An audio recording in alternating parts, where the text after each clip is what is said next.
ये भी कोई जिंदगी है? सुबह से चिल्लम चिल्ली पुकार सुन के मैं तो तंग आ गई हूँ। अरे वो भी क्या दिन थे जब मैं गांव में रहा करती थी। पहले बड़ी सुखी थी मैं। पहले मेरी जिंदगी क्या थी और अब क्या हो गई है। शहर में तो लोग भेड़ बकरी की तरह जीते हैं। जीने का असली मजा तो गांव में है। क्यों, क्या हुआ माँ जी?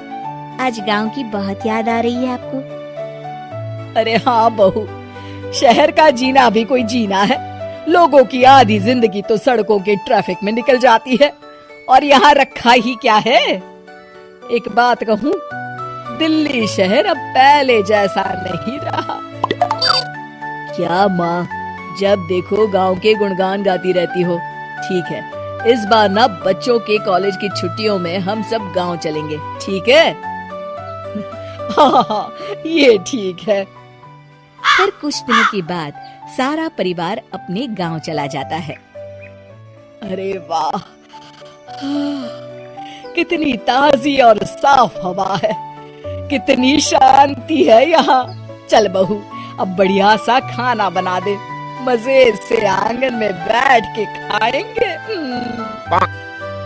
सुशीला गांव का माहौल देख बड़ी खुश होती है। 2 दिन के बाद गांव की कुछ औरतें सुशीला के घर आती हैं।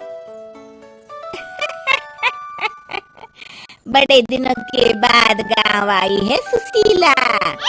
हमें तो लगा कि तू शहर जाके गांव को भूल गई। और बतिया, तेरी बहू कैसी है? जरा मिलवा तो उससे।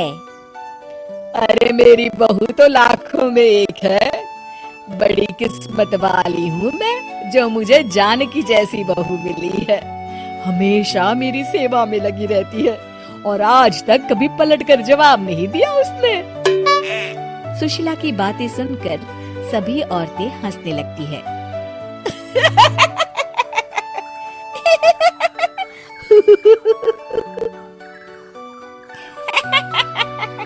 अरे कुछ भी बोले जा रही है।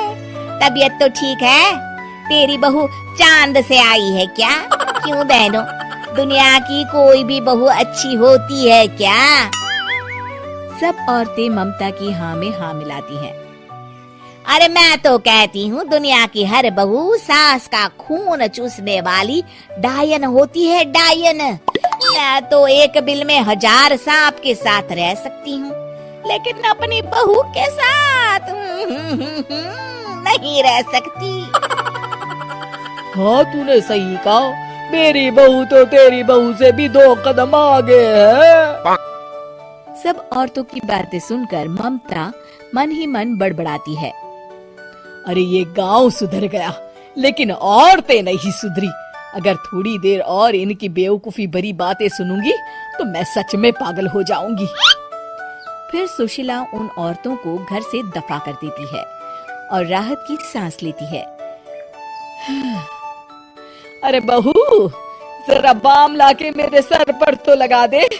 उन औरतों की फालतू बातें सुनकर मेरा सर चकरा गया है। इस गांव की औरतों का तो भगवान ही मालिक है। फिर अगले दिन सुशीला की सास उससे कहती है, अरे बहू, तू यहाँ क्या आराम फरमाने आई है? आखिर ये तेरा ससुराल है। चल चल, घर के कामों में हाथ बटा। शहर में कुछ काम धाम तो करती नहीं है। जरा अपने आप को तो देख, कितने मोटी हो गई है।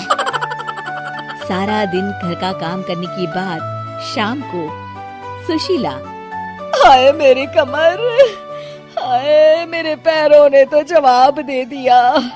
आज तो मुझसे मक्खी भी न मारी जाएगी। अरे बहू, जरा आकर मेरे हाथ पैर तो दबा दे। जी माँ जी, अभी आती हूँ। तभी सुशीला की सास जानकी को रोकते हुए कहती है, अरे रुक जा बहू, एक दिन काम करके इसको इसकी नानी याद आ गई। हम लोग तो रोज इतना काम करते हैं, कोई जरूरत नहीं इसके हाथ पैर दबाने की। सुबह तक सब ठीक हो जाएगा। सुशीला अपनी सास की बातें सुनकर हैरान रह जाती है। इस तरह धीरे धीरे गांव आने के बाद सुशीला की परेशानी शुरू हो जाती है। फिर एक दिन, अरे आज तो मैं कपिल शर्मा देखूंगी क्योंकि आज संडे है। सुशीला जैसे ही टीवी ऑन करती है तभी बिजली कट जाती है। अरे सत्यानाश, इस बिजली को भी अभी जाना था। इतने दिनों से मैं टीवी सीरियल देख नहीं पाई। हमारा देश इतनी तरक्की कर रहा है, अरे पता नहीं ये गांव कब सुधरेगा। अरे अब तो 2 दिनों के लिए बिजली को भूल जा, ये तो यहाँ रोज की बात है। अब इस अंधेरे में रहने की आदत डाल ले। हाँ। हे भगवान, अब क्या होगा? ऊपर से इन मच्छरों ने जीना हराम कर रखा है। दूसरी तरफ घर के काम कर करके और बिना किसी सुविधा के सुशीला तंग आ जाती है और उसे शहरी जीवन याद आने लगता है। क्यों माँ, मजा आ रहा है ना? अरे, आपने ऐसी सूरत क्यों बना रखी है? मुस्कुराइए, अब हम गांव में हैं। मोहन के साथ जानकी भी अपनी सास की खिंचाई करती है। हाँ हाँ माँ जी, आप ही तो यहाँ की बड़ी तारीफ कर रही थी। फिर अभी तो कुछ ही दिन बीते हैं, वैसे भी अब तो आप यहीं रहने वाली है ना? अरे नहीं नहीं बहू, मैं एक दिन और यहाँ रुकी तो मर जाऊंगी। ऐसे ही वीडियोस को देखने